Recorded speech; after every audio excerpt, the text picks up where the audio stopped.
Hello students, मैं अंजलि पयाल स्वागत करती हूँ आपका आईसीटी वर्चुअल क्लासरूम देहरादून से। कैसे हैं आप सब लोग? उम्मीद करती हूँ आप सब लोग अच्छे होंगे और अपनी लाइफ में बहुत बेहतर कुछ कर रहे होंगे। आज हम बात कर रहे हैं क्लास 12th की केमिस्ट्री की, और जैसे कि आप लोग जानते हैं लास्ट सेशन से बायोमोलिक्यूल के हम इंपॉर्टेंट क्वेश्चंस पर बात कर रहे हैं। आज के सेशन में भी उसे आके कंटिन्यू करते हैं, और जो क्वेश्चन हमने लास्ट सेशन में देखे थे एक बार उन पर बात कर लेते हैं। प्रश्न था आपका, name the sugar present in milk, how many monosaccharide units are present in it and what are such oligosaccharides called. Okay, तो जो आपका मिल्क में प्रेजेंट होता है वो शर्करा होती है, लैक्टोज आपको पता है। और कितनी मोनोसेकेराइड यूनिट इसमें प्रेजेंट होती है? 2। ठीक है ना। और वो मोनोसेकेराइड कौन कौन सी है? ग्लूकोज होता है और दूसरा आपका गैलेक्टोज होता है। ओके, और क्योंकि 2 मोनोसेकेराइड यूनिट है तो इसको कौन सी ओलिगोसेकेराइड की कैटेगरी में रखा जाएगा? डाइसेकेराइड की। ओके, तो such oligosaccharides are called disaccharides. Okay, दूध में उपस्थित शर्करा का नाम बताइए, इसमें कितनी मोनोसेकेराइड इकाइयां मौजूद होती हैं या उपस्थित होती हैं? ऐसे ओलिगोसेकेराइड क्या कहलाते हैं? तो दूध में लैक्टोज शर्करा उपस्थित होती है, 2 सेकेराइड इकाइयां होती है ग्लूकोज और गैलेक्टोज, और इनको डाइसेकेराइड कहा जाता है आपका। ठीक है। क्वेश्चन नंबर 2 था, how do you explain the presence of all the 6 carbon atoms in glucose in a straight chain? ठीक है ना। ग्लूकोज में स्ट्रेट चेन में 6 कार्बन आपके पाए जाते हैं श्रृंखला में, आप ये कैसे एक्सप्लेन करेंगे?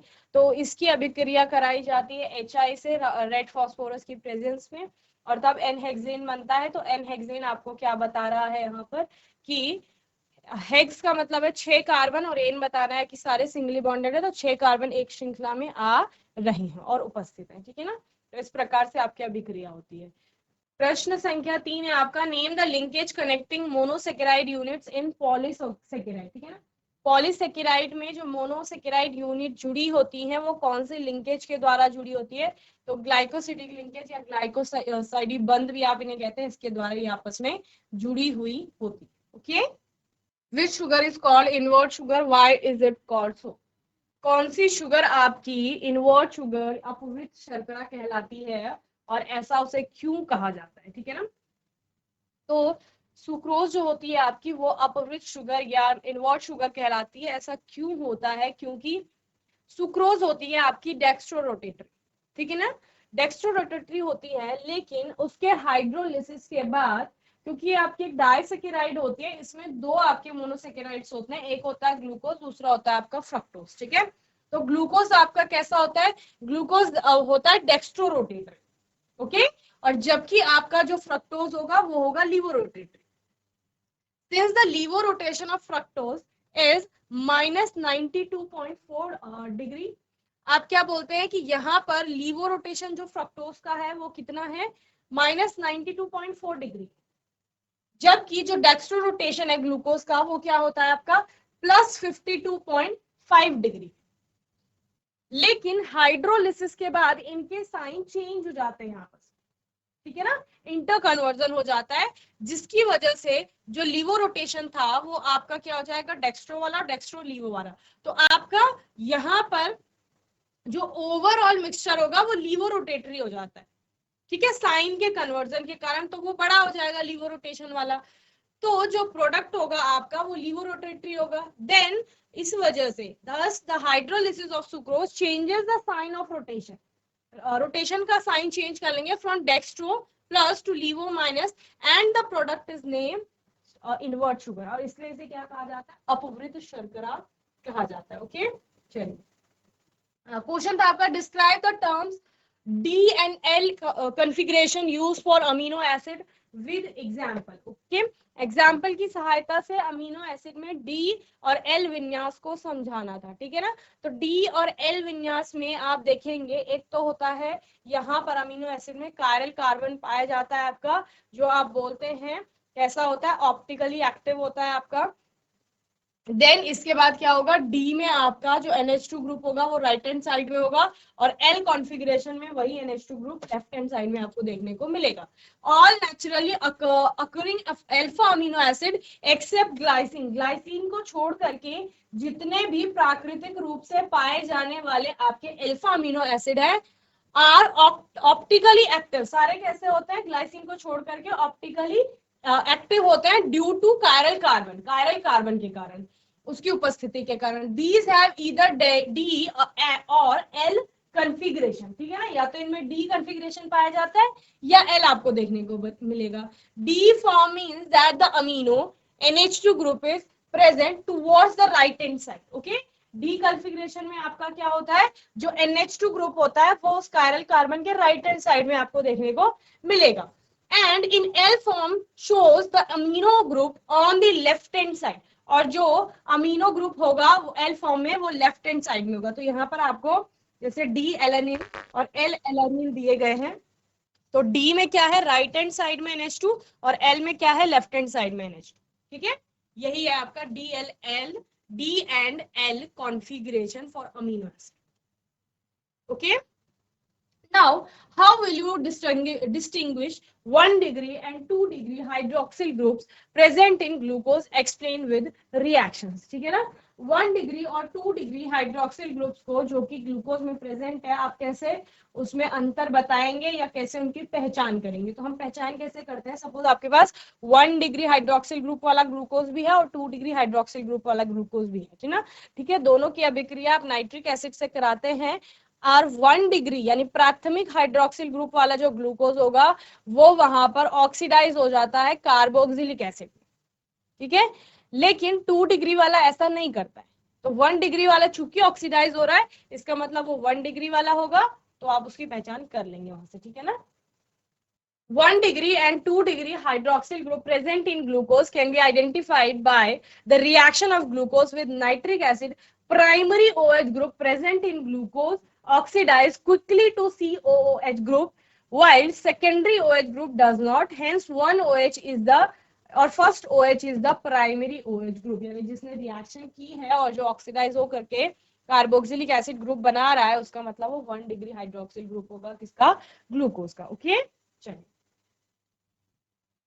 नेक्स्ट क्वेश्चन है आपका, व्हाट आर मोनोसेकेराइड्स। चलिए प्रश्न है आपका, मोनोसेकेराइड क्या है?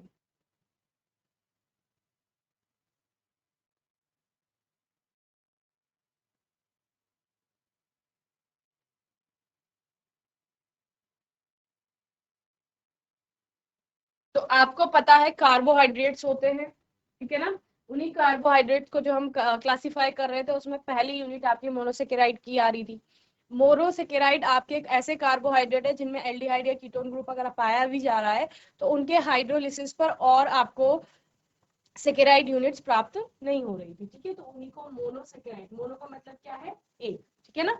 सो monosaccharide are known as simple sugars, ठीक है ना, मोनोसेकेराइड्स जिनको सिंपल शुगर्स भी कहा जाता है, comprise 1 sugar unit that can not be further broken down into simple sugars, ठीक है ना, इनको क्या कहा जाता है, सिंपल शर्करा भी कहा जाता है, और जिनके हाइड्रोलिसिस पर या जो जब टूटेंगे तो टूटने पर उनका एक ही शुगर होता है, ठीक है, comprise 1 sugar unit that can not be further broken down into simple sugars, एक ही शुगर यूनिट होती है और जो टूटने पर उससे सिंपल उसका कुछ नहीं बनता, ठीक है ना।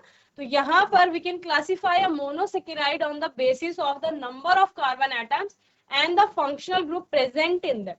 मोनोसेकेराइड में अगर आपका एक ही शुगर की बात हो रही है तो उसको क्लासिफाई कैसे करेंगे, तो क्लासिफाई करेंगे on the basis of the number of carbon atom, परमाणुओं की संख्या के आधार पर, और दूसरा उसमें उपस्थित जो फंक्शनल ग्रुप है and the functional group present in them. Okay, उसमें जो फंक्शनल ग्रुप उपस्थित है उसके आधार पर हम मोनोसेकेराइड का वर्गीकरण करते हैं।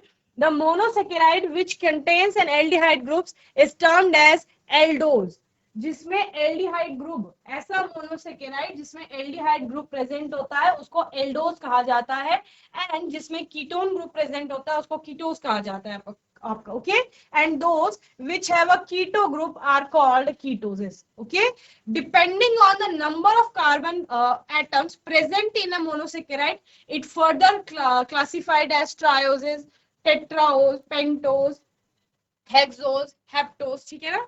तो अब निर्भर करता है कि उसमें कितने नंबर ऑफ कार्बन एटम्स हैं, यानी कि कितने संख्या में कार्बन के परमाणु हैं, उनके आधार पर उनको ट्रायोज अगर 3 कार्बन के परमाणु है, टेट्राओज अगर 4 है, पेंटोज आपका कब कहा जाएगा, पेंटोज शर्करा की बात करते हैं तो उसमें 5 कार्बन आ जाएंगे, हेक्सोजेस यानी 6, हेप्टोजेस यानी कि 7. For example we can call an aldose which contain 3 carbon atoms as aldotriose. Okay, अगर ऐसा कोई एल्डोज है यानी कि ऐसा कोई कार्बोहाइड्रेट है जिसमें फंक्शनल ग्रुप एल्डिहाइड है लेकिन उसमें कार्बन की जो परमाणु है वो 3 है, तो एल्डोज किसके लिए आएगा आपका, एल्ड एल्ड आता है आपका जब एल्डिहाइड फंक्शनल ग्रुप है, और ट्राई आ रहा है जब उसमें 3 कार्बन के परमाणु है, तो उसको क्या कहा जा रहा है यहाँ पर, एल्डो ट्रायोस कहा जा रहा है. सेम अगर उसमें एल्डिहाइड की जगह कीटोन फंक्शनल ग्रुप है, कीटो ग्रुप के कारण उसको क्या कहा जाएगा, कीटो ट्रायोस कहा जाएगा. ओके, तो इस तरह से आप मोनोसेकेराइड को आपका क्लासिफाई करते हैं. तो क्या लिखेंगे आप, मोनो सेकेराइड, मोनोसेकेराइडों को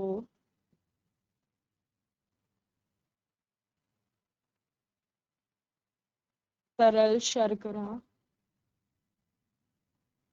के रूप में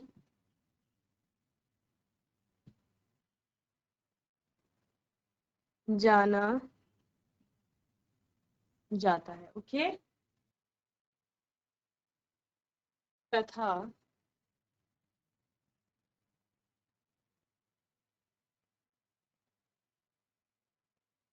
जल अपघटन पर और सरल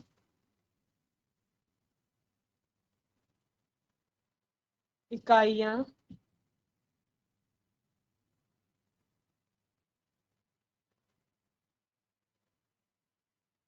प्राप्त नहीं होती है. ठीक है, और इन्हें क्रियात्मक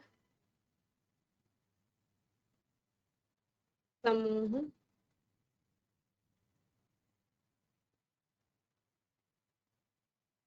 की उपस्थिति के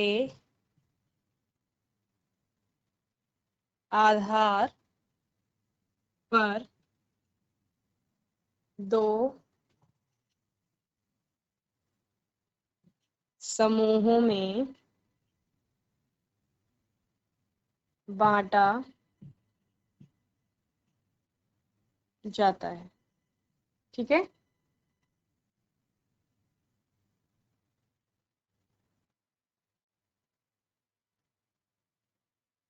एल्डिहाइड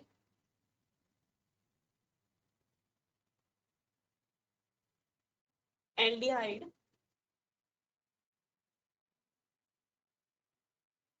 समूह है तो एल्डोज व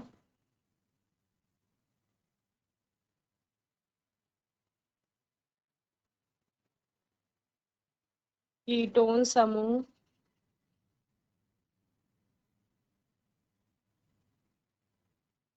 की उपस्थिति के कारण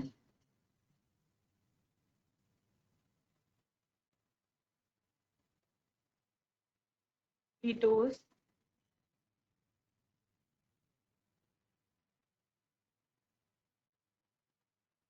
कहा जाता है. ठीक है, और इसके अतिरिक्त क्या बताएंगे कि जहां पर कार्बन परमाणुओं की संख्या के आधार पर आपने ट्रायोस, टेट्रास, पेंटोस, हेक्सोस, हेप्टोस इनमें उनको वर्गीकृत किया है. चलिए नोट करेंगे जल्दी से. कार्बन परमाणु की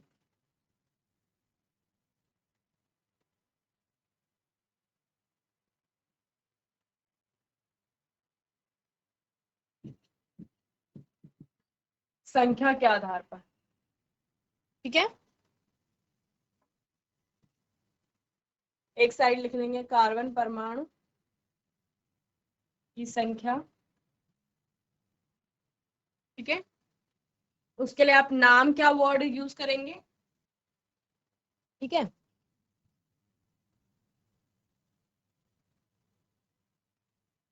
सामान्य पद क्या उपयोग में लाएंगे उसके लिए, और अगर उसमें एल्डिहाइड ग्रुप है तब उसको क्या कहा जाएगा, ठीक है। और अगर उसमें कीटोन ग्रुप है आपका तब उसको क्या कहा जाएगा। ओके, चलिए तो सबसे पहले बात करते हैं आपका। हमने कहा अगर 3 कार्बन के परमाणु तो सामान्य पद क्या आएगा उसके लिए, ट्रायोस।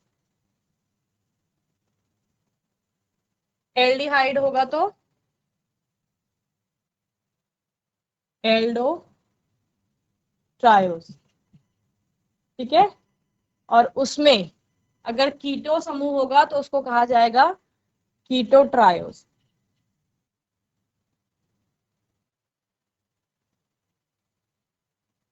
ओके, दूसरा है अगर 4 कार्बन के परमाणु है तो क्या कहा जाएगा, टेट्रोस। एल्डिहाइड समूह है 4 कार्बन परमाणु के साथ तो एल्डो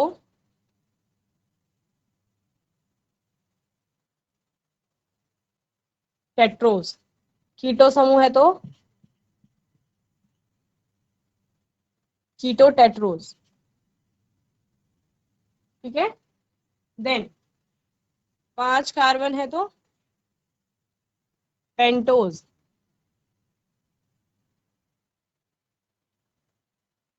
एल्डो पेंटोज।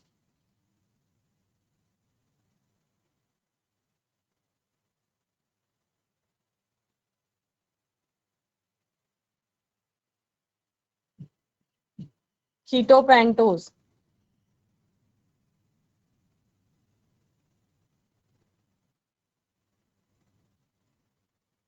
हेक्सोज।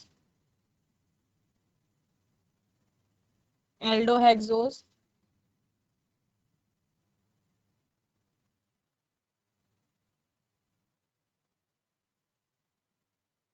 और कीटो हेक्सोज।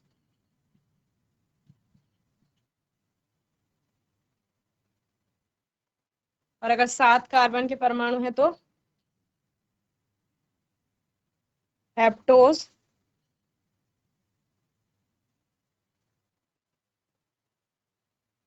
Aldo heptose.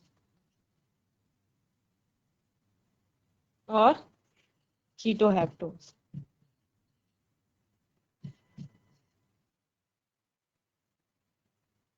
ठीक है। चलिए, तो ये सारी मोनोसेकेराइड यूनिट्स हो गई जो कि आपका कार्बन परमाणु के आधार पर हमने उनको बांटा कि उनको क्या कहा जाएगा, और दूसरा हमने बांटा कि उनमें उपस्थित फंक्शनल ग्रुप के आधार पर हम उनको बांटेंगे। और जैसे आप ग्लूकोज की बात करते हैं, फ्रक्टोज की बात करते हैं, राइबोज की बात करते हैं, ये सारी आपकी मोनोसेकेराइड के कुछ एग्जाम्पल्स हैं। ओके, चलिए नोट करेंगे जल्दी से फिर आगे चलेंगे। चलिए नेक्स्ट क्वेश्चन देखते हैं। What are reducing sugars. अब चाय शर्करा किसे कहा जाता है या किसे कहते हैं।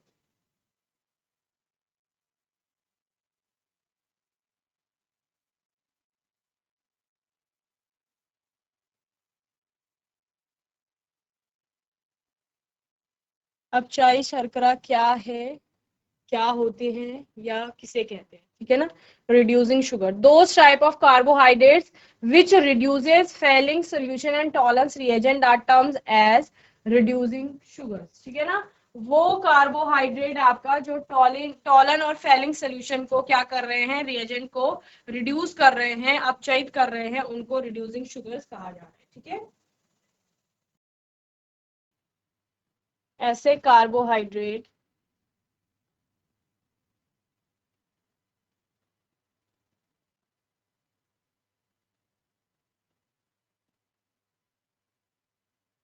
जो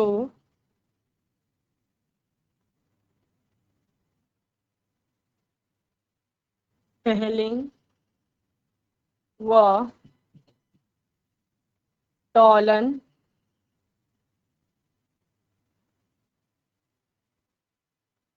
अभिकर्मकों को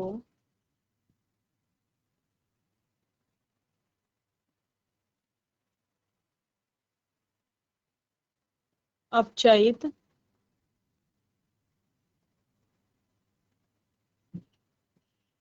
करते हैं उन्हें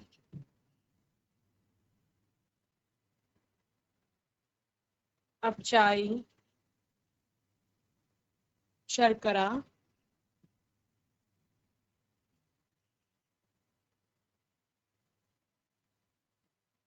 कहा जाता।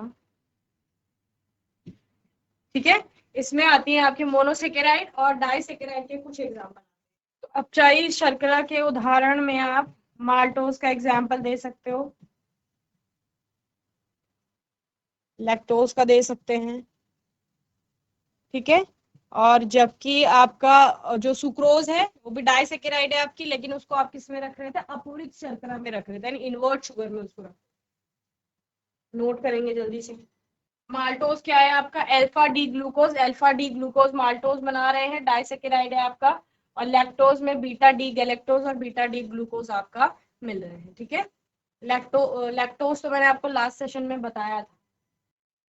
चलिए नेक्स्ट क्वेश्चन है आपका, classify the following into monosaccharides and disaccharides, ribose two deoxyribose, maltose, galactose, fructose and lactose. ठीक है ना, तो इनको आपने क्लासिफाई किस में करना है, आपका मोनोसेकेराइड में और डाइसेकेराइड में।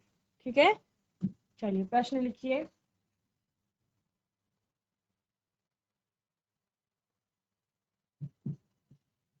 मोनोसेकेराइड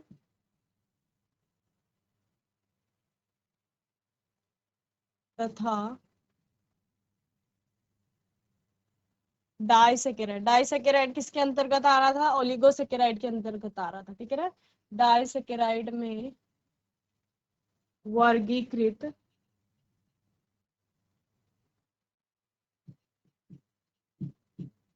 कीजिए। ठीक है, चलिए मोनोसेकेराइड है आपका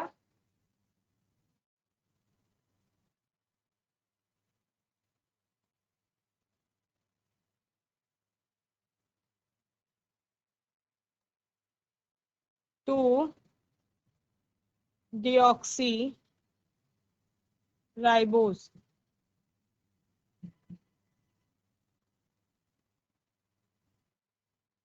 गैलेक्टोज,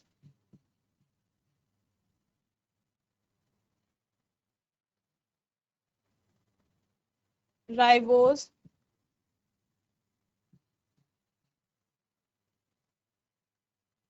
फ्रक्टोज। ठीक है, और डाइसेकेराइड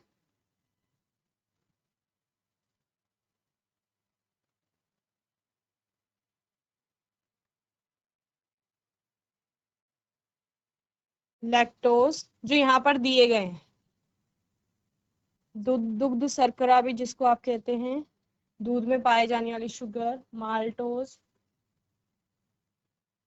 इसके अतिरिक्त शुगर सुक्रोज होती है आपकी। ठीक है, चल। इसके अलावा अगर पॉलीसेकेराइड की बात करते हैं तो पॉलीसेकेराइड में आपका स्टार्च आता है जो कि ग्लूकोज का बहुलक होता है और आपका एमिलोपेक्टिन एमाइलोज से बनता है।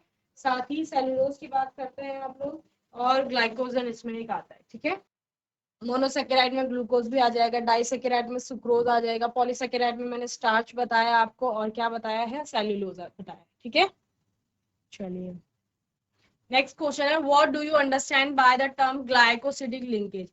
ग्लाइकोसिडिक लिंकेज से आप क्या समझते हैं, तो ग्लाइकोसिडिक लिंकेज आपका क्या था, एक नंबर का क्वेश्चन पहले जो हमने किया था उसमें पूछा गया था कि मोनोसेकेराइड यूनिट जिस बंध के द्वारा जुड़ रहे हैं, जिस लिंकेज के द्वारा जुड़ रहे हैं, पॉलीसेकेराइड का निर्माण कर रहे हैं या डाइसेकेराइड आपका बना रहे हैं, तो उसी को ग्लाइकोसिडिक लिंकेज आपका कहा जाता है। ठीक है ना, तो प्रश्न लिखेंगे, ग्लाइकोसाइडी आबंध से आप क्या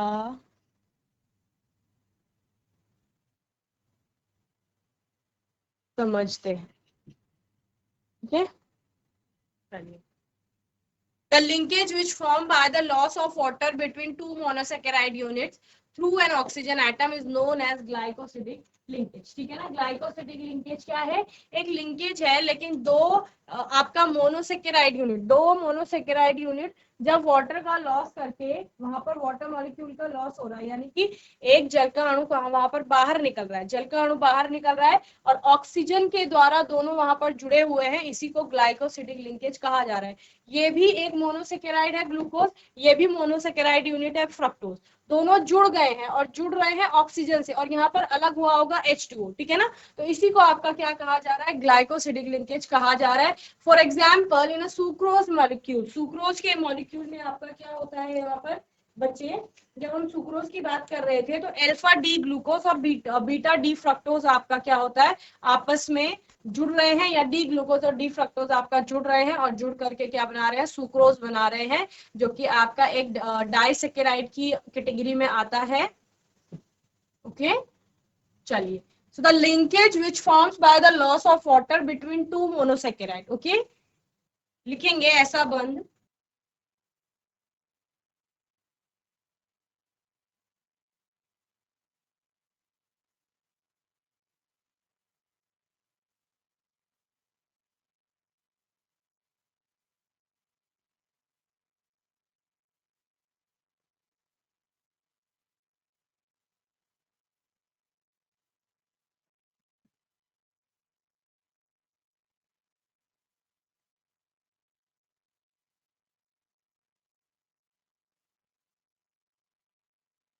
जल के अणु के निष्कासन के बाद बने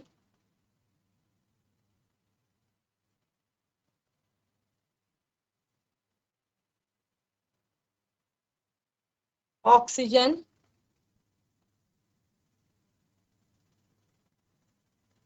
आबंध द्वारा जुड़ी रहती हैं,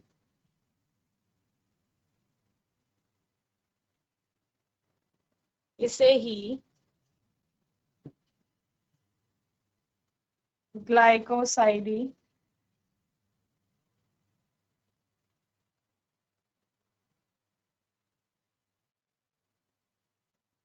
आबंध कहते हैं। ठीक है ना, यानी यहाँ पर जो ये लिंकेज हो रही है इसको ग्लाइकोसिडिक लिंकेज कहा जाता है। GIC कोट्याल का आवाज आ रही है आपको, हैंड रेस करो, आवाज आ रही है तो हाथ उठाइए। कौन कौन है, Sahil, Anand. Good afternoon ma'am. Very good afternoon, क्या नाम है बेटा? मैम आनंद। आनंद, कौन सा चैप्टर पढ़ रहे हैं हम, बताओ कौन से मैम चैप्टर जय में आता प्रकरण। है आपका? मैम जय वर्णु, मैम जय वर्णु। जैव अणु में पढ़ रहे हैं, ठीक है। जैव अणु में हम सबसे पहले कार्बोहाइड्रेट की बात करते हैं। कार्बोहाइड्रेट को हम कितने प्रकार से वर्गीकृत कर रहे थे, इससे पहले वाले प्रश्न को अगर ध्यान से सुना होगा तो 3 प्रकार से हमने वर्गीकरण किया था। 3 कौन कौन से टाइप थे उसके, बताओ? मैम एल्डिहाइड के रूप में और कीटोन के रूप में। वो तो मोनोसेकेराइड को किया था हमने, और कोई बताएगा? मैम हाँ जी, कीटोन के रूप में एल्डिहाइड और कार्बन संख्या के आधार पर। हाँ जी, वो हम मोनोसेकेराइड को कर रहे थे क्लासिफाई, वो भी आपका एक कार्बोहाइड्रेट है, लेकिन मेनली कार्बोहाइड्रेट को कितने वर्गों में वर्गीकृत करते हैं, 3 वर्गों में। ठीक है, कौन कौन सा? एक मोनोसेकेराइड आएगा, फिर मोनोसेकेराइड को क्लासिफाई करेंगे, जो आप बोल रहे हैं वो मोनोसेकेराइड की क्लासिफिकेशन है। ठीक है, दूसरा आएगा ओलिगोसेकेराइड और तीसरा आएगा आपका पॉलीसेकेराइड। ये किस बेसिस पे हो रहा है, ये उनके जल अपघटन के बेसिस पे कितने हमें मोनोसेकेराइड यूनिट्स मिल रही हैं, कितनी शर्कराएं मिल रही हैं, उसके आधार पर वर्गीकरण हो रहा है। वेरी गुड आनंद, सिट डाउन बच्चे।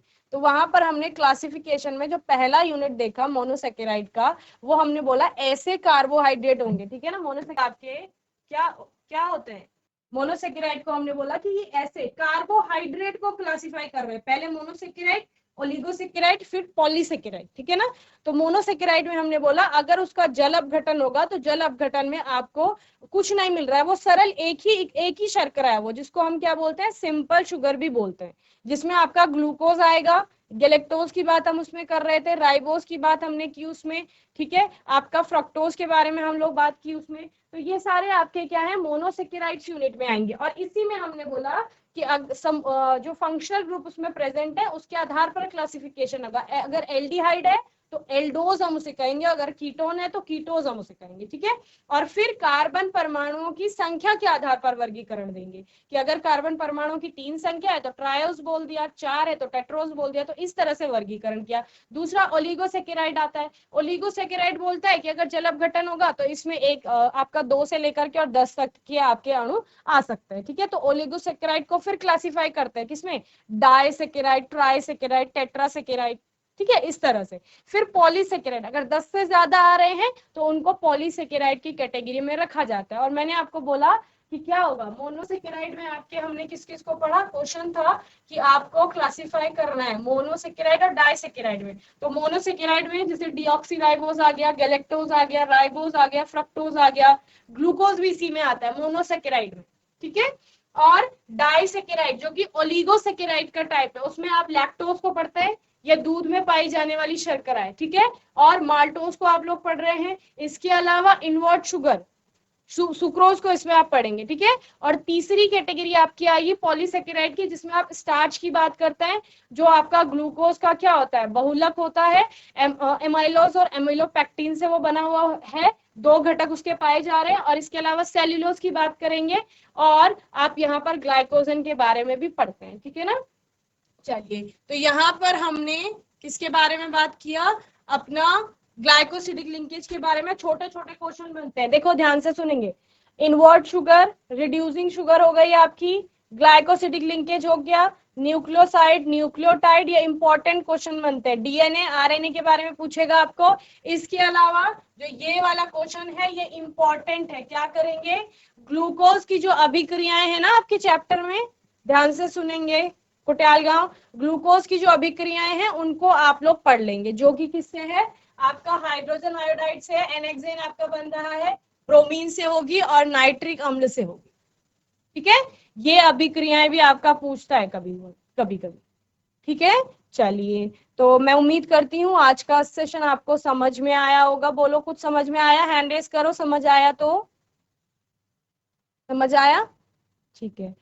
तो आने वाले सेशन में हम कुछ और प्रश्नों पर बात करेंगे, किसी और चैप्टर पर बात करेंगे। आज के सेशन में जीआईसी कोटालगांव से आनंद ने बहुत अच्छे से आंसर किया, सभी बच्चों ने वहां से अच्छे से रिस्पॉन्स किया। ऐसे ही पढ़ाई करते रहिए, जो समझ में नहीं आता है उसको पूछ लेना है, और बाकी आपका कोई डाउट होगा तो आने वाले सेशन में पूछ लेंगे। और तब तक के लिए आईसीटी वर्चुअल क्लासरूम से जुड़ने के लिए धन्यवाद।